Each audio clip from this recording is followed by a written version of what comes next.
M4 TV news కి స్వాగతం. నేటి ముఖ్యాంశాలు.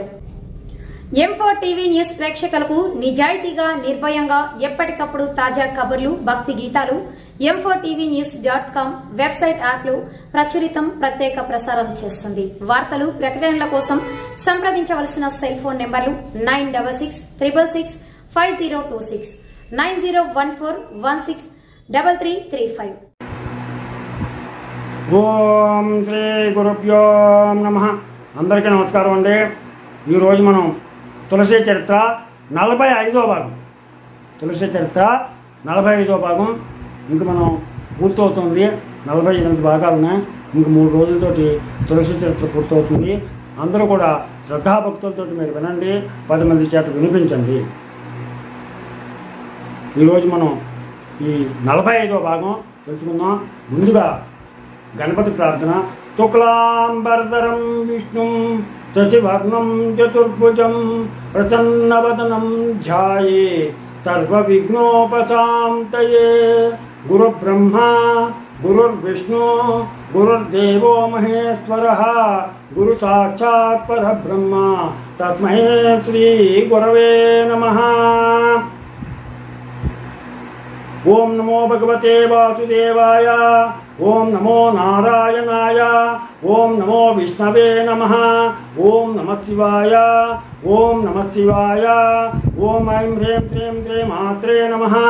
ఓం ఐం హ్రీం శ్రీం శ్రీ మాత్రే నమః. హరి ఓం. తులసి చరిత్ర 45వ భాగం. ఈ తులసి చరిత్ర 45వ భాగంలో తులసి పోషణం, తులసిని మనం ఏ విధంగా పోషించాలి, ఈ తులసి పోషణ గురించి తెలుసుకున్నాం. అన్నిటికంటే ముఖ్యమైనది ఏంటంటే ఈ తులసిని ప్రతి నిత్యం మనం గమనిస్తూ ఉండాలి. ఎండిపోతుందా, ఎండిపోతే కనుక దానికి నీళ్లు పోయాలి, మొక్క ఎండిపోకూడదు. అలాగే ఈ తులసిని ప్రతి నిత్యం మనం గమనించాలి. ఆమె ఒక శుద్ధమైనటువంటి భక్తురాలు. ఆమెకు కావలసినవి చాలా తక్కువ, సరళం, సూర్యకాంతి నేరుగా తగిలేటట్టుగా చూసుకోవాలి. దానికి కొద్దిగా సూర్యరశ్మి తగిలేటట్టు, అలాగే నీరు, తగినంత నీరు, తగినంత సూర్యరశ్మి తగిలేట్టుగా చేయాలి ఈ తులసి మాత్రం. అదే ఆవిడ కోరుకున్నారు, ఎందుకంటే ఇంకేమీ లేదు. అలాగే తగినంత జలం కావాలి. ఆమెకి ప్రతిదినం ఒకే సమయంలో జలం సమర్పించాలి. ప్రతి నిత్యం కూడా ఆవిడకి జలం సమర్పించాలి, జలం కావాలి. అంతేకాకుండా ఒకే సమయంలో పత్రాలను సేకరించాలి. అలాగే తులసి పత్రాలను కూడా మనం ఒక సమయం అనుకుని ఉదయం టైము ఆ టైంలో వెళ్ళి వాటిని మనం సేకరించుకోవాలి. అలాగే పొద్దున్న 7:30 దగ్గర నుంచి 9 గంటల వరకు ఈ 2 కార్యక్రమాలకి, అంటే తులసికి నీళ్లు పోయడానికి, అలాగే తులసి దళాలను సేకరించడానికి ఉదయం 7:30 దగ్గర నుంచి 9 గంటల లోపు మనం పూర్తి చేస్తే చాలా మంచిది. ఈ తులసికి సూర్యకాంతి చాలా అవసరం. ఇంటికి బయట సూర్యకాంతి పడేటట్టు చోట తులసి బాగా పెరుగుతుంది. కానీ ఇంటి లోపల 8 నుండి 10 నెలల కంటే అధికంగా ఉండదు. అలాగే మొక్క ఒకవేళ వాడిపోతే కనుక వేరే ఆ మొక్కను తీసేసి వేరే మొక్కను తీసుకొచ్చి వేయాలి. అలాగే ఋతువులు, వాతావరణం, ఆకారం, మట్టి, దాని రకం, ఈ మొదలైనటువంటి అంశాలని పరిగణలోకి తీసుకుని ఈ తులసి మొక్కకి నీళ్లు మనం పోస్తూ ఉండాలి. మనం ఎక్కువ నీళ్లు పోయి, అలాగని చెప్పేసి ఎక్కువ నీళ్లు పోసే కొద్ది ఎక్కువ నీళ్లు పోస్తే కనుక అది కులిపోతుంది. కొంచెంగా పోయాలి. అలాగే మట్టి గట్టిగా ఉండకూడదు, తడిగా ఉండాలి. అలాగే నల్లరేగడి మట్టి శ్రేష్టమైనది. తులసికి నీళ్లు పోయడం వల్ల యాంత్రికమైనటువంటి పని కాదు, అభ్యాసంతో ఇది ఒక టైం అలవాటు చేసుకుంటే ఆ టైంకి ఖచ్చితంగా మనం నీళ్లు పోస్తాం. అలాగే ఈ తులసి దళాల సేకరణ కూడా ఆ సమయంలో మనం చేసుకుంటాం.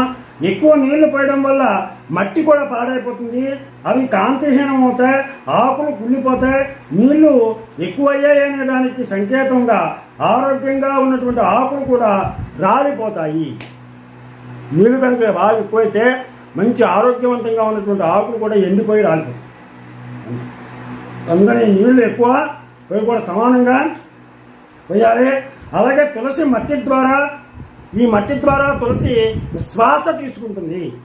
మనం ముక్కు ద్వారా శ్వాసను ఎలా అయితే తీసుకుంటున్నామో అలాగే తులసి మట్టి ద్వారా తీసుకుంటుంది. కొద్ది కాలం తర్వాత మట్టి గట్టిగా మారుతుంది. దీనివల్ల గాలి రాకపోకలకు ఆటంకం కలుగుతుంది. అప్పుడు మనం మట్టిని అరంగుళం వరకు తగ్గుతూ మెత్తగా చేయాలి.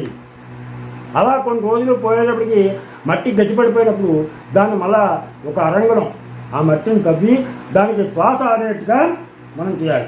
ఈ విధంగా చేసేటప్పుడు వేర్లకు లోపల ఉన్నటువంటి వేళ్ళకి ఎటువంటి హాని కలగకుండా చేయాలి. అలాగే మట్టిని కలపడం అనేది స్థానికంగా లభించే పదార్థాలతో ఇంటిలోనే తయారు చేయాలి. అలాగే మంచి మట్టి రంగు గాఢమైనదిగా ఉండాలి. మట్టి నుంచి మంచి సుగంధం రావాలి. మట్టి గడ్డలుగా ఉన్నప్పటికీ అది తన వాస్తవ ఆకారం కోల్పోని శక్తి కలిగి ఉంటుంది. ఎండిపోయి ముక్కలు కాకూడదు. మట్టిలో వానపాములు ఉండటం ఒక మంచి సంకేతం. ఎండిన ఆవు పేడను మట్టిలో కలపాలి.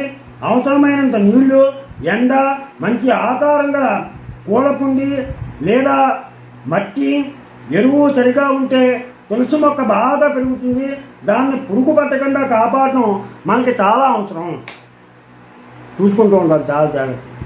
అలాగే కీటకనాశ పదార్థాలు మనం మొత్తం అలా పురుగు పట్టిందని చెప్పేసి ఈ కీటకాలు నశించే పదార్థాలని వాడకూడదు. తులసి కృష్ణ భగవానునికి అర్పించబడుతుంది. అందుకని కీటకనాశ పదార్థాలు మాత్రం వాడకూడదు. దీన్ని మనం కృష్ణుడికి మనం విష్ణుమూర్తికి కృష్ణ భగవానుడికి మనం సమర్పిస్తాం కాబట్టి ఆ దళాలని మనం కీటకనాశన మందుల్ని వాడకూడదు. ఇందులో విషం ఉంటుంది.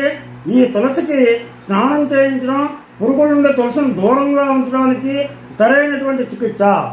పురుగుల నుంచి దూరంగా ఉంచాలంటే దీనికి స్నానం చేయాలి. స్నానం చేయించాలంటే నీళ్ళు పోస్తుండాలి. ఒకవేళ పత్రాలకు పురుగు పట్టి ఉంటే వాటిని గోరువెచ్చని నెత్తితోటి బాగా ముంచి బాగా రుద్ది శుభ్రం చేయాలి. తర్వాత శుభ్రమైనటువంటి నీళ్ళతో కడగాలి. ఈ తులసి ఆకులపై వేగంగా నీటిని దారగా పోయాలి. దాంతో ఆకులను గట్టిగా పట్టుకొని ఉండేటువంటి పురుగులు ఆకుల నుండి వేరవుతాయి. తులసికి వాతావరణం మరీ చల్లగా ఉండకూడదు. ఎండాకాలంలో తులసికి 2 సార్లు నీరు చల్లాలి. ఒకసారి పొద్దున్న 10 గంటలకి, రెండవసారి సాయంత్రం 4:30కి తులసికి నీళ్లు పోయాలి. తులసికి పచ్చగా వికసించి ఉండటం అంటే ఇష్టం. తులసి చిన్న మొక్కగా ఉన్నప్పుడు అది వంగిపోకుండా ఒక కర్రను నాటాలి. ఆ కర్రగా మొక్కను కలిపి దారంతో కట్టాలి. తులసికి ఎక్కువ నీళ్లు, తీవ్రమైనటువంటి ఎండ, తాజా గాలి తక్కువగా ఉండటం, ఎక్కువ చలి అనేక కారణాల వల్ల రోగం వస్తుంది. వీటన్నిటి వలన తులసి రంగు పాడవుతుంది. ప్రకృతిలో మార్పులను కూడా దృష్టిలో మనం పెట్టుకోవాలి. నీరు, గాలి, వెలుతురు సమతుల్యంగా ఉండేట్టుగా చూసుకోవాలి. తులసి కాండానికి 2 వైపులా అండాకారపు పత్రాలు ఉండటం విశేషం. అవి ఆకుల 2వ సమూహంతో కూడా వృద్ధి చెందుతాయి. ప్రతి ఒక్క పత్రం ఆధార భాగం, కాండం మరియు పత్రం కలిసే స్థానంలో ఒక చిన్న మొగ్గ ఉంటుంది. సాధారణంగా అది ఒక శాఖగా వృద్ధి చెందుతుంది లేదా అప్పుడప్పుడు పుష్పాల సమూహంగా రూపు చెందుతుంది. తులసి కాండం అగ్రభాగం పైన ఒక సక్రమమైన వికాస బిందువు ఉంటుంది. ఆ వికాస బిందువు పూగుత్తి లేదా ఉపలేక గుత్తి కానీ లేదా మంజరిగా మార్పు చెందినంత వరకు అది పైకి వృద్ధి చెందుతూ ఉంటుంది. ఒక్కొక్కసారి తులసి ఆ స్థితికి రాకముందే బాగా ఎత్తుగా పెరుగుతుంది. వాస్తవానికి తులసికి అధికంగా ఆధారం కల్పించడానికి కర్రలు అవసరం ఉండాలి.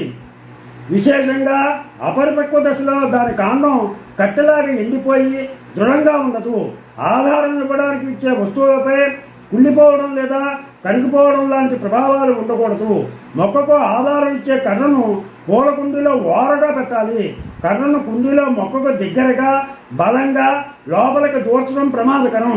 ఎందుకంటే మొక్క వేర్లకు హాని కలగవచ్చు.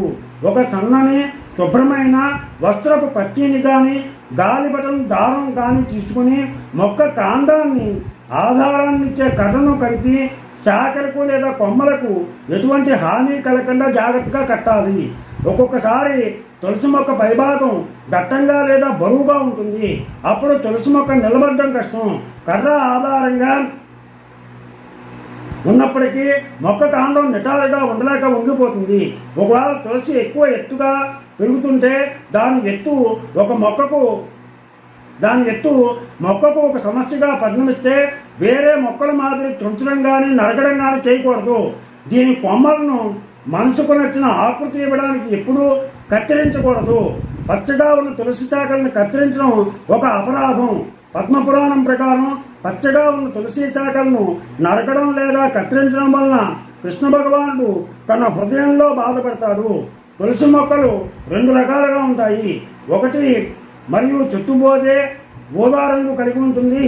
గాఢమైన ఊదా రంగు గులాబీ రంగులో పూలు ఉంటాయి. దాన్ని కృష్ణ తులసి అంటారు. మరొక తులసికి ఆకులు మరియు చుట్టుబోదే ఎప్పటికీ ఊదా రంగులోకి పరివర్తనం చెందదు. దాని పుష్పాలు శ్వేతవర్ణంలో ఉంటాయి. దానిని రామ తులసి అంటారు. తులసి మొక్క కోమలమైనది. పక్షుల నుండి కీటకాల నుండి రక్షించాలి. ఒక స్థానంలో తులసి మొక్క మొలిచి మొక్క అక్కడే ఉంటే బతకలేదు. అదే పక్షంలో దాని కొరకు సరైన స్థలం చూసి తిరిగి నాటవచ్చు. ప్రతిరోజు తులసికి తాజా గాలి, నీరు, సూర్యకాంతి తగిలేటట్టుగా చూడాలి. తులసిని సరిగా చూడకపోవడం, నిర్లక్ష్యం చేయడం, సరైన పద్ధతిలో నీరు పోయకపోవడం పెద్ద అపరాధం. ఈ 3 సక్రమంగా చూడాలి, లేకపోతే అపరాధం అవుతుంది. అన్నీ చాలా శ్రద్ధగా చేయాలి. తులసి సమస్త భక్తిమయ కార్యాలసారం. తులసి పత్రాలు, పుష్పాలు, వేర్లు, బెరడు, కొమ్మలు, చుట్టుబోదే, నీడ అన్నీ కూడా ఆధ్యాత్మికమైనవి. ఇవన్నీ కూడా ఆధ్యాత్మికమైనవి.